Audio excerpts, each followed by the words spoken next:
নমস্কাৰ বন্ধুসকল, মই হিৰেণ। আজি মই আপোনালোকক এই ভিডিঅ'টোৰ জৰিয়তে আমি কোনজন ব্যক্তিৰ ভৰি স্পৰ্শ কৰিব নালাগে তাৰ এই সম্পূৰ্ণ ভিডিঅ' মই আপোনালোকক এই ভিডিঅ'টোৰ জৰিয়তে আগবঢ়াইছোঁ।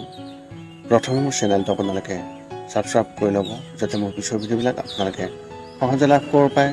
লগতে মোৰ ভিডিঅ'টো ভাল লাগে তেন্তে লাইক আৰু শ্বেয়াৰ কৰিব, কমেণ্ট কৰি আপোনালোকৰ মনৰ ভাৱ প্ৰকাশ কৰিব।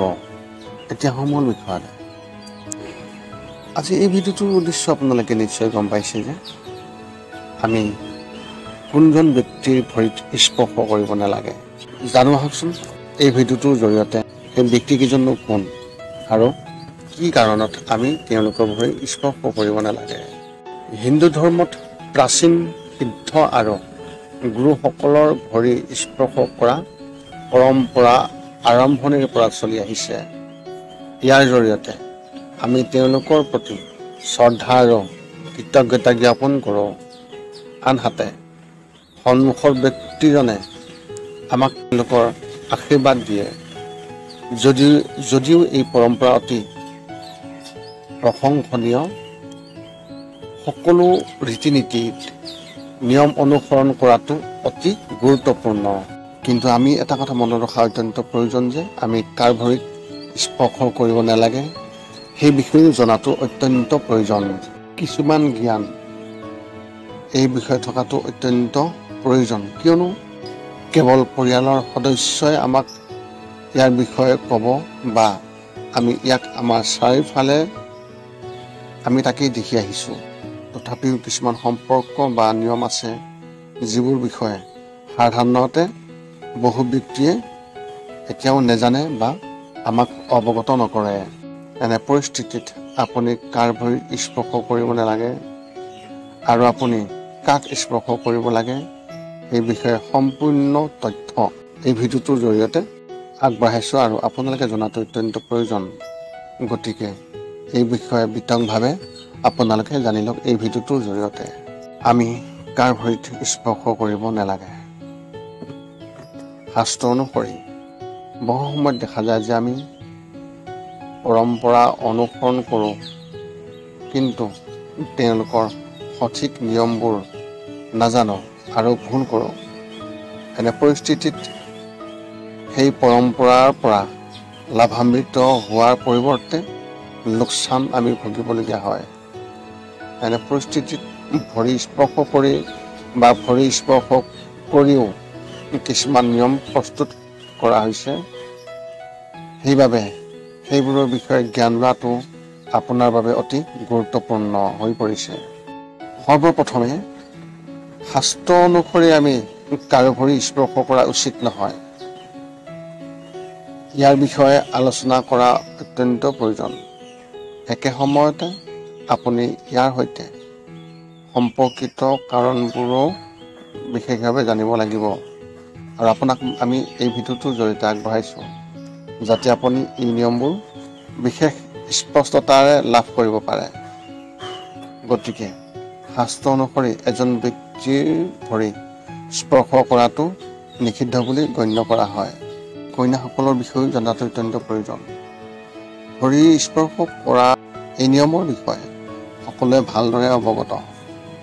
সনাতন ধৰ্মৰ মতে ছোৱালীজনীক দেৱী ৰূপ বুলি গণ্য কৰা হয় আৰু দেৱীসকলে কেতিয়াও ভৰি স্পৰ্শ নকৰে, কিন্তু তেওঁ নিজৰ ভৰি স্পৰ্শ কৰে। এনে পৰিস্থিতিত কুমাৰী ছোৱালী বা ছোৱালীৰ ভৰি স্পৰ্শ কৰাটো সম্পূৰ্ণৰূপে নিষিদ্ধ বুলি গণ্য কৰা হয়। দৰাচলতে ছোৱালীজনীক মাক দেউতাককে ধৰি আন সকলোৱে তাইৰ ভৰি স্পৰ্শ কৰিব পাৰে, কিন্তু ভৰি স্পৰ্শ কৰাব নোৱাৰে। ইয়াত কন্যা মানে এগৰাকী মহিলাৰ যাৰ ঋতুস্ৰাৱ আৰম্ভ হোৱা নাই। সাধাৰণতে ছোৱালী এজনীৰ ঋতুস্ৰাৱ আৰম্ভ হোৱাৰ বয়স প্ৰায় 12 বছৰ। মহিলাসকলৰ ক্ষেত্ৰত তেওঁৰ পৰিয়ালৰ সদস্যসকলক বিশেষভাৱে এই তথ্য দিয়া হৈছে। ছোৱালীজনীৰ পিছত মহিলাগৰাকীৰ বিষয়ে আপোনাৰ প্ৰশ্ন হয় যে যদি এগৰাকী মহিলা এতিয়া ছোৱালীৰ পৰা মহিলা হৈ পৰিছে, অৰ্থাৎ তেওঁ এতিয়াও কুমাৰী নহয়, তেন্তে এতিয়া তেওঁৰ ভৰি স্পৰ্শ কৰিব পাৰিবনে? গতিকে উত্তৰটো হৈছে হয় আৰু নহয়, দুয়োটাই। প্ৰকৃততে এগৰাকী মহিলাই গোটেই জীৱনটো নিজৰ পৰিয়ালৰ সদস্য অৰ্থাৎ পিতৃ মাতৃ আৰু তেওঁলোকৰ সৈতে সম্পৰ্কিত কোনো আত্মীয় বন্ধু বা গুৰু ভৰি স্পৰ্শ কৰিব নোৱাৰে। এক প্ৰকাৰে এই মহিলাগৰাকীয়ে আনকি তেওঁৰ চহৰৰ পণ্ডিত বা আচাৰ্যসকলৰ ভৰি স্পৰ্শ কৰিব নালাগে। যদি মহিলাগৰাকীৰ বিয়া হৈছে, বিবাহৰ পিছত তেওঁ কেৱল তেওঁৰ স্বামীৰ সৈতে সম্পৰ্কিত আত্মীয় বন্ধু আৰু গুৰুসকলৰ ভৰি স্পৰ্শ কৰিব লাগে। এতিয়া আহোঁ সৰুসকলক ডাঙৰসকলৰ ভৰি স্পৰ্শ কৰাৰ ক্ষেত্ৰত। এতিয়া আপুনি ক'ব যে আপুনি এই নিয়মটো জানে আৰু ভৰি স্পৰ্শ কৰাৰ পৰম্পৰা এই ভিত্তিত কৰা হয়, কিন্তু আমি এই নিয়মটো আপোনাক অলপ বিতংভাৱে বুজাই দিবলৈ চেষ্টা কৰোঁ। দৰাচলতে বেছিভাগ লোকে বয়সত ডাঙৰ বুলি বিবেচনা কৰি ভৰি স্পৰ্শ কৰাৰ পৰম্পৰা অনুসৰণ কৰে, যিটো আংশিকভাৱে শুদ্ধ কিন্তু সম্পূৰ্ণৰূপে নহয়। প্ৰকৃততে বয়সতকৈ সম্পৰ্ক আৰু গুণাগুণবোৰক অধিক গুৰুত্ব দিয়া হৈছে। প্ৰথমে সম্পৰ্কৰ বিষয়ে কোৱা হওক। যদি আপুনি সম্পৰ্কত থকা ব্যক্তি এজনৰ ভৰিত স্পৰ্শ কৰে, তেন্তে বয়সৰ আগতে সম্পৰ্কটোক গুৰুত্ব দিয়া উচিত। উদাহৰণস্বৰূপে, এটা ঘৰত দুজন ভাতৃ আছে। এতিয়া যদি ডাঙৰ ভায়েকৰ পত্নীৰ বয়স সৰু ভায়েকৰ পত্নীতকৈ কম হয়, তেন্তে সৰু ভায়েকৰ পত্নীও সম্পৰ্ক হিচাপে ডাঙৰ ভায়েকৰ পত্নীৰ ভৰি স্পৰ্শ কৰিব লাগিব। একে সময়তে সম্পৰ্ক বা দুঃসম্পৰ্কত ব্যৱধান থাকে। দেখা যায় যে ভতিজাকে খুৰীয়েকতকৈ ডাঙৰ, তথাপিও ইয়াত কেৱল ভতিজাই বয়সত সৰু খুৰায়েকৰ ভৰি স্পৰ্শ কৰিব লাগিব।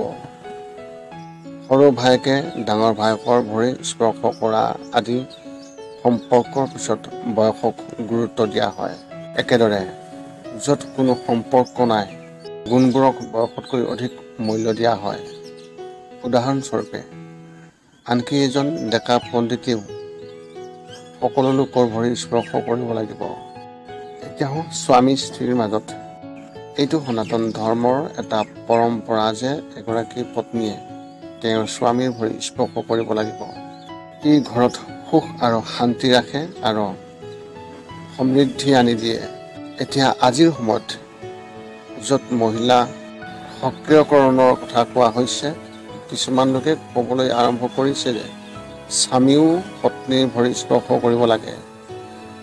এতিয়া যিয়ে কৰিব বিচাৰে তেওঁ এইটো ক'ব পাৰে, কিন্তু ইয়াক শাস্ত্ৰীয় বুলি ক'ব নোৱাৰে। প্ৰকৃততে যদি স্বামীয়ে তেওঁৰ পত্নীৰ ভৰি স্পৰ্শ কৰে, তেন্তে তেওঁ নিজেই তেওঁৰ পত্নীক পাপৰ অংশীদাৰ কৰি তুলিছে। ইয়াৰ ফলত মানুহজনৰ ওপৰত কোনো পাপ নহয়, কিন্তু তেওঁৰ পত্নীৰ পাপৰ অংশীদাৰ হয়। স্বামীৰ ভৰি স্পৰ্শ কৰাটো পত্নীৰ স্বধাৰ্মিকতাত বাধা হৈ পৰে।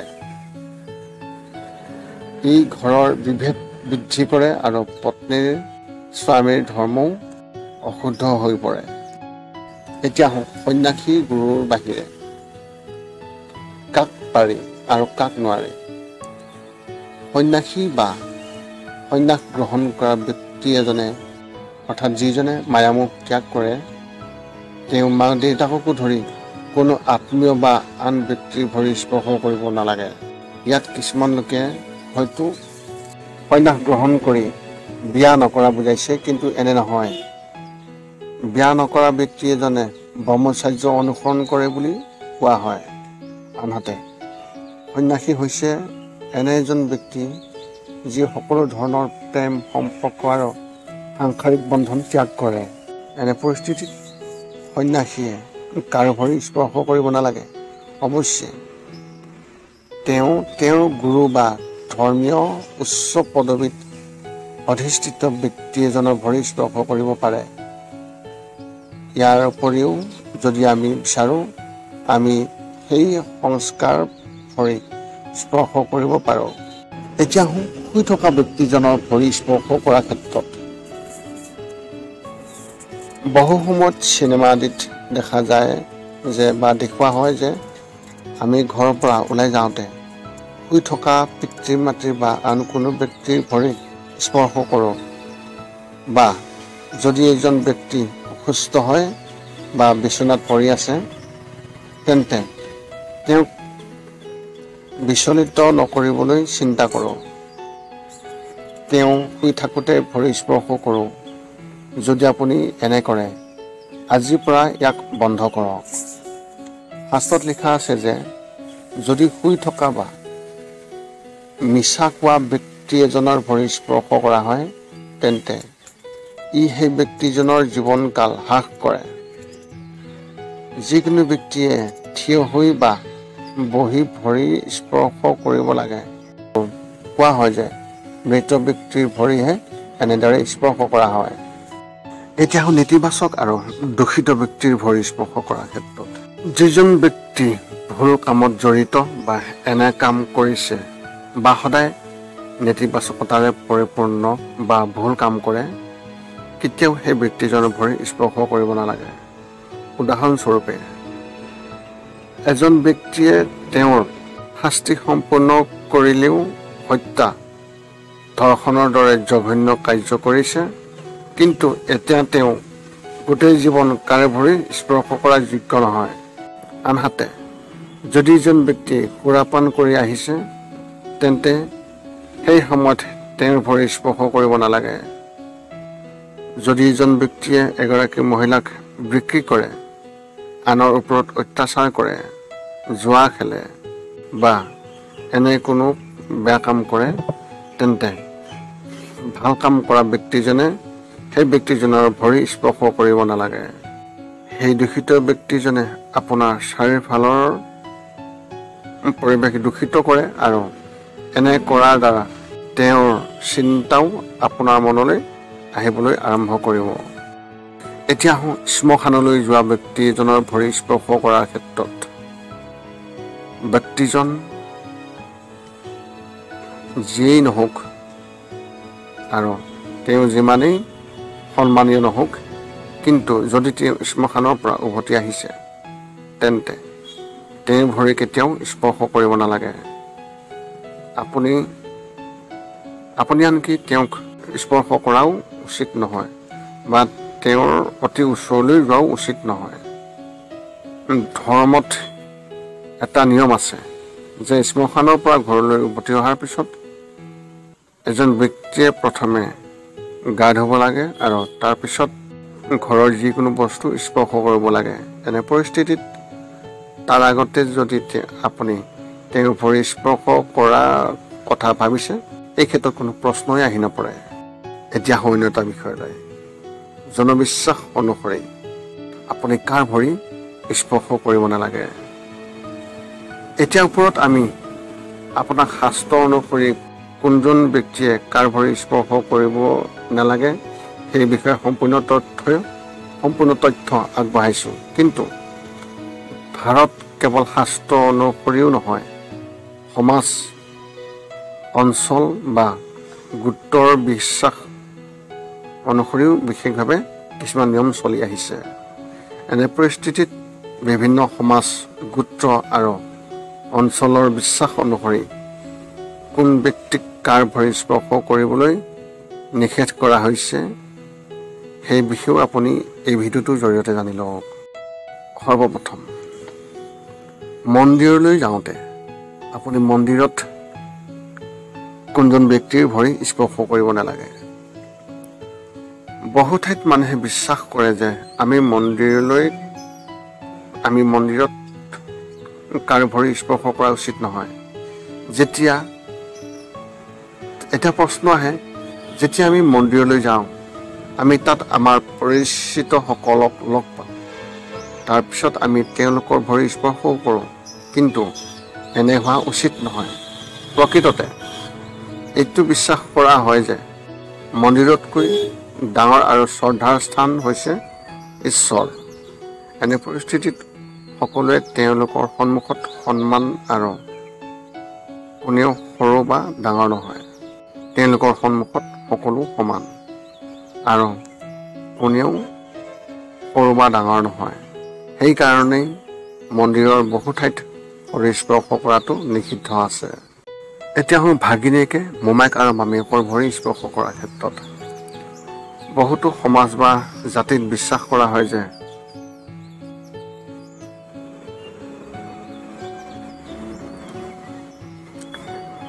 এতিয়া আহোঁ ভতিজাকে আৰু ভাগিনীয়েকে তেওঁলোকৰ মোমাইক মামীক আৰু খুৰীয়েক খুৰাকৰ ভৰি স্পৰ্শ কৰাৰ ক্ষেত্ৰত। বহুতো সমাজ বা জাতিত বিশ্বাস কৰা হয় যে ভতিজাকে বা ভাগিনীয়েকে তেওঁলোকৰ মামাক বা মামীয়েকৰ ভৰি স্পৰ্শ কৰিব নালাগে। এতিয়া আহোঁ শহুৰ শাহুৰ আৰু জোঁৱায়েকৰ ক্ষেত্ৰত। বহুতো সমাজত এইটোও দেখা যায় যে পুত্ৰ বোৱাৰীয়ে তেওঁলোকৰ শহুৰেকৰ ভৰি স্পৰ্শ কৰিব নালাগে। ঠিক যেনেদৰে এজনী ছোৱালীয়ে তাইৰ মাক দেউতাকৰ ভৰি স্পৰ্শ কৰিব নালাগে, ঠিক তেনেদৰে তেওঁলোকে তেওঁলোকৰ জীয়েকৰ স্বামীৰ ভৰি স্পৰ্শ কৰিব নালাগে, তেওঁলোকৰ জোঁৱায়েক। একে সময়তে কিছুমান সমাজত বা জোঁৱায়েকে তেওঁলোকৰ পিতৃ মাতৃৰ ভৰি স্পৰ্শ কৰিব নালাগে। শহুৰেকে তেওঁলোকৰ জোঁৱায়েকক বা জোঁৱায়েকে তেওঁলোকৰ শহুৰ শাহুৱেকৰ ভৰি স্পৰ্শ কৰাৰ ক্ষেত্ৰত। শহুৰেক আৰু বোৱায়েকৰ ভৰি স্পৰ্শ কৰাৰ ক্ষেত্ৰত যদিও বেছিভাগ ঠাইত বোৱাৰীয়েকে শহুৰেকৰ বা ভায়েকৰ ভৰি স্পৰ্শ কৰিব লাগে, কিন্তু কোনো সমাজত বোৱাৰীয়েক শহুৰেকৰ ভৰি স্পৰ্শ কৰিবলৈ নিষিদ্ধ আছে। তাত বোৱাৰীক শহুৰেকৰ বাবে লক্ষীৰ দৰে গণ্য কৰা হয় আৰু সেইকাৰণেই তাই শহুৰেকৰ ভৰি স্পৰ্শ কৰিব নালাগে। অৱশ্যে তেওঁৰ স্বামী বা শহুৰেকৰ ভৰি স্পৰ্শ কৰিব পাৰে। এতিয়া মই আগবঢ়াওঁ আপোনালোকক এই ভিডিঅ'টোৰ জৰিয়তে বিশেষভাৱে ভৰি স্পৰ্শ কৰাৰ যি নিয়ম। এতিয়ালৈকে আপুনি ভৰি স্পৰ্শ কৰাৰ বিষয়ে বহুত কথা শিকিব পাৰিছে, কিন্তু আন কিছুমান অকথিত নিয়ম আছে যিবোৰ ভৰি স্পৰ্শ কৰাৰ সৈতে সম্পৰ্কিত। এনে পৰিস্থিতিত আপুনি সেইবোৰৰ বিষয়ে জানিব লাগে যাতে কোনো ধৰণৰ আপোনাৰ ভুল নহয়। 1 নম্বৰত, আমি কেতিয়াও গা ধোৱা অবিহনে আনৰ ভৰি স্পৰ্শ কৰা উচিত নহয়। ভৰি স্পৰ্শ কৰা ব্যক্তি আৰু পাপ স্পৰ্শ কৰা দুয়োটাকে একেই বুলি মানা যায়। পাহৰি যোৱাৰ পাছতো কেতিয়াও তেওঁৰ ভগ্নী বা জীয়েকৰ ভৰি স্পৰ্শ কৰাৰ পাপ কৰা উচিত নহয়। এইটোৱে গোটেই পৰিয়ালটোক দোষাৰোপ কৰে আৰু ঘৰৰ শান্তি আৰু সুখ নোহোৱা কৰি দিয়ে। যদি কোনো ব্যক্তিয়ে জপমালা উপাসনা বা জপ কৰি আছে বা সাধনাত নিয়োজিত হৈ আছে, তেন্তে সেই ব্যক্তিজনৰ ভৰি স্পৰ্শ কৰিব নালাগে। ইয়াৰ ফলত তেওঁৰ উপাসনাত ব্যাঘাত ঘটে। সদশেষত যদি ব্যক্তিজনে শৌচ কৰাৰ পিছত আহি আছে, তেনেহ'লে সেই ব্যক্তিজনৰ ভৰিও স্পৰ্শ কৰিব নালাগে। এনেদৰে বহু প্ৰকাৰৰ নিয়ম প্ৰস্তুত কৰা হৈছে। একে সময়তে কিছুমান সমাজত নিজাববীয়া নিয়মো আছে। ইয়াত আপুনি আপোনাৰ সন্মুখত কিছুমান বিশেষ নিয়ম ৰাখিছে যাতে আপোনাৰ কোনো ধৰণৰ ভুল থাকি নাযায়। উপসংহাৰ হিচাপে এনেদৰে আজিৰ এই ভিডিঅ'টোৰ জৰিয়তে আপুনি জানিব পাৰিছে যে আপুনি কাৰ ভৰি স্পৰ্শ কৰিব নালাগে আৰু কাৰ ভৰি স্পৰ্শ কৰা উচিত। ইয়াৰ লগতে ভৰি স্পৰ্শ কৰাৰ বাবে আৰু সেইবোৰৰ ওপৰত আধাৰিত কৰি ভৰি কেতিয়া আৰু কেনেদৰে স্পৰ্শ কৰিব লাগে সেই বিষয়ে বিশেষ তথ্য আপোনালোকক দিয়া হৈছে।